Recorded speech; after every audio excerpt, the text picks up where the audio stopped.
Sir एक case में एक प्रॉपर्टी है आदमी की जो कि एंसेस्ट्रल प्रॉपर्टी और एग्रीकल्चरल प्रॉपर्टी भी है उसमें वो आदमी की बैड एडिक्शंस है, वो बेचना चाहता है property to for wrongful gains. लेकिन जो उसके बच्चे हैं उनको बिना बताए वो बेचना चाहता है, तो इसमें जो बच्चे हैं वो suit for permanent injunction file कर सकते हैं क्या सर? अच्छा, एक बात बताओ मुझको,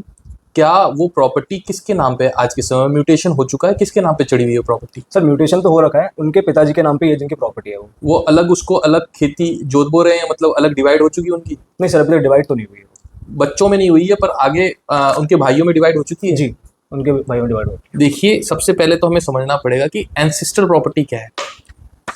नट शेल में समझ लीजिए, वो प्रॉपर्टी जो अनडिवाइडेड है फ्रॉम लास्ट 4 जनरेशंस, यानी कि जो फादर हैं उनकी 4 पीढ़ी से अनडिवाइडेड चली आ रही है, यानी वो कॉमन हॉचपॉच में प्रॉपर्टी है, कॉमन पूल में प्रॉपर्टी है, और आज भी जो है कोई डिवीजन नहीं है, यानी आज भी कोई कर्ता ऑफ द प्रॉपर्टी है, और उसके बाद जो है without any division common hotchpotch में पड़ी हुई, डिवाइड नहीं हुई है।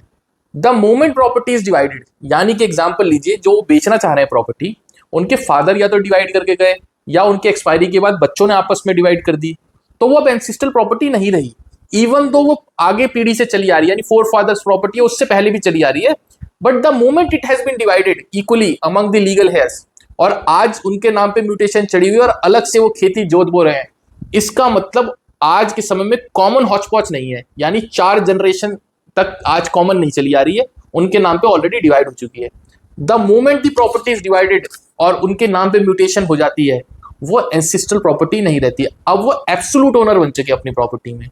अब उनकी चाहे बैड एडिक्शन रहे, चाहे शराब पीते हो, चाहे कुछ पीते हो, बट आज के समय में वो absolute owner of the property है, बिकॉज उनके भाइयों में आपस में बंटवारा हो गया और वो जो है अपना नाम चढ़वा चुके हैं in mutation record, land revenue accord, और वो जो है खुद भी जोत बो रहे हैं। तो जैसे ही वो डिवाइड हो गई,